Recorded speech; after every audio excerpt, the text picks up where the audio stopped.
Números, capítulo 16. En los días en que Israel avanzaba lentamente por el desierto, no solo el cansancio del camino se hacía sentir, sino también un conflicto más profundo, oculto en los corazones de algunos. No era hambre ni sed lo que se agitaba esta vez, sino ambición, orgullo y una comprensión distorsionada del llamado divino.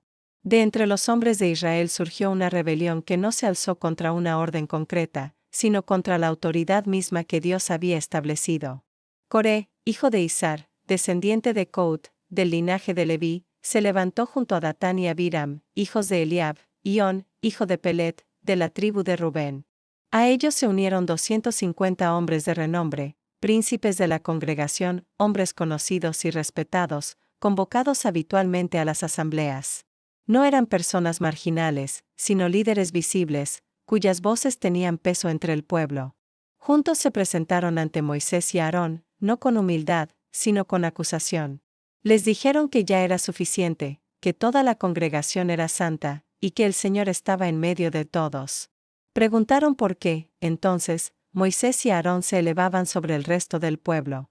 Sus palabras parecían justas en la superficie, envueltas en un lenguaje de igualdad y santidad colectiva, pero en el fondo ocultaban una resistencia al orden divino y una envidia hacia el sacerdocio que Dios había designado. Cuando Moisés oyó estas palabras, no respondió con ira ni con defensa personal. Cayó rostro en tierra.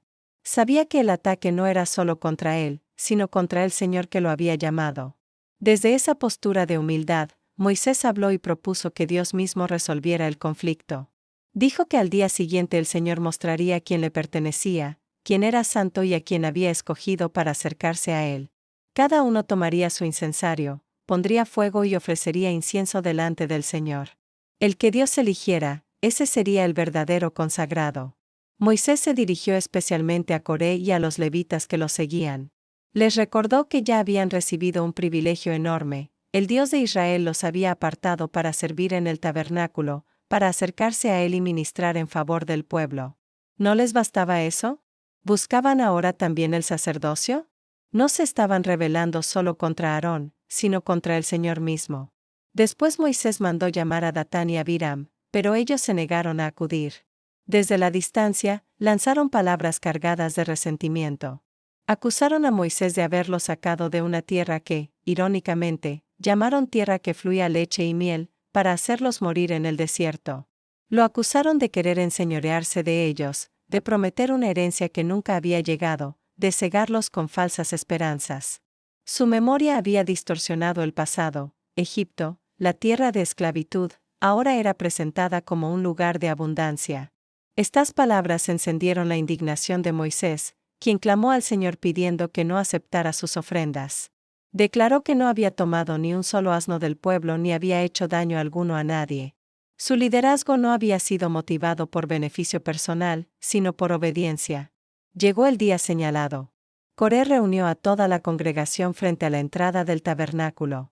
Cada uno de los 250 hombres tomó su incensario, con fuego y perfume. Aarón hizo lo mismo. Entonces la gloria del Señor apareció ante toda la congregación. Dios habló a Moisés y a Aarón, ordenándoles que se apartaran, pues iba a consumir a toda la asamblea en un instante. Pero Moisés y Aarón cayeron nuevamente sobre sus rostros y suplicaron. Clamaron al Dios de los espíritus de toda carne, preguntando si un solo hombre había pecado, ¿por qué debía toda la congregación sufrir? El Señor escuchó su intercesión y dio una nueva instrucción, que el pueblo se apartara de las tiendas de Coré, Datán y Abiram. Moisés se levantó y fue hacia Datán y Abiram, seguido por los ancianos de Israel. Declaró al pueblo que, si aquellos hombres morían de manera natural, entonces el Señor no lo habría enviado.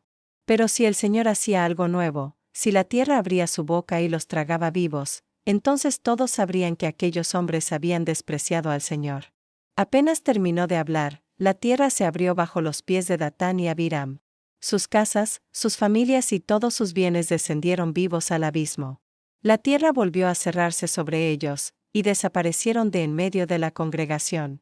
Un grito de terror recorrió el campamento, y el pueblo huyó, temiendo ser también tragado. Pero el juicio no terminó allí. Un fuego salió de la presencia del Señor y consumió a los 250 hombres que ofrecían incienso. El lugar quedó marcado por el olor del juicio y el silencio de la advertencia.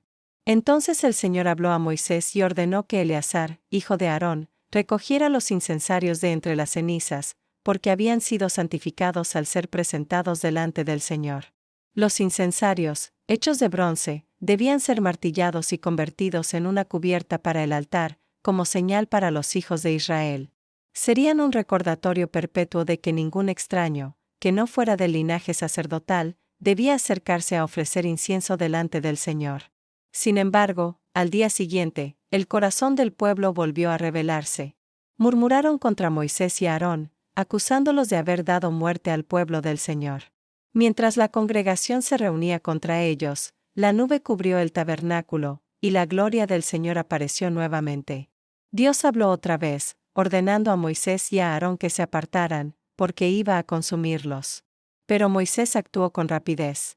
Ordenó a Aarón que tomara un incensario, pusiera fuego del altar, añadiera incienso y corriera en medio de la congregación para hacer expiación. La plaga ya había comenzado. Aarón obedeció sin demora. Se colocó entre los muertos y los vivos, y la plaga se detuvo. Aún así, 14.700 personas murieron, además de los que ya habían perecido por causa de Coré. Cuando la mortandad cesó, Aarón volvió a Moisés, a la entrada del tabernáculo, y el campamento quedó en un silencio pesado, marcado por la pérdida y el temor. Reflexión. Números 16 es uno de los capítulos más severos y reveladores de toda la travesía por el desierto. No trata simplemente de una rebelión política, sino de una rebelión espiritual, el rechazo a la autoridad que Dios mismo establece. Coré y sus seguidores usan un lenguaje aparentemente piadoso, toda la congregación es santa, para justificar una ambición personal que no acepta los límites del llamado recibido. Este capítulo enseña que no toda crítica nace de justicia, ni todo discurso de igualdad brota de humildad. A veces, el orgullo se disfraza de espiritualidad. Dios no niega la santidad del pueblo, pero afirma que Él mismo decide cómo se ordena el servicio y quién se acerca de una manera específica. La intercesión de Moisés y Aarón es igualmente poderosa. A pesar de haber sido atacados, no buscan venganza. Se postran, ruegan, interceden.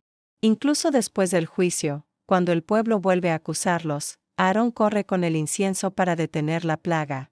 El verdadero liderazgo, según este capítulo, no se defiende a sí mismo, protege al pueblo, incluso cuando el pueblo se equivoca. La imagen final de Aarón de pie entre los muertos y los vivos es una de las más impactantes del libro. Representa la mediación, la misericordia que se interpone entre el juicio y la destrucción. Es un recordatorio de que, aun en medio de la disciplina más dura, Dios abre un espacio para la intercesión y la gracia. Este capítulo invita a examinar el corazón, no solo lo que hacemos, sino por qué lo hacemos. Nos recuerda que servir a Dios no es escalar posiciones, sino aceptar con gratitud el lugar que Él asigna. Y enseña, con solemnidad, que la santidad no es un argumento para la rebelión, sino una llamada a la obediencia. Si te ha gustado el contenido, suscríbete, es gratis y haz clic en el pulgar hacia arriba. Comparte este video con tus amistades y contactos, me ayudas a crecer. Muchas gracias.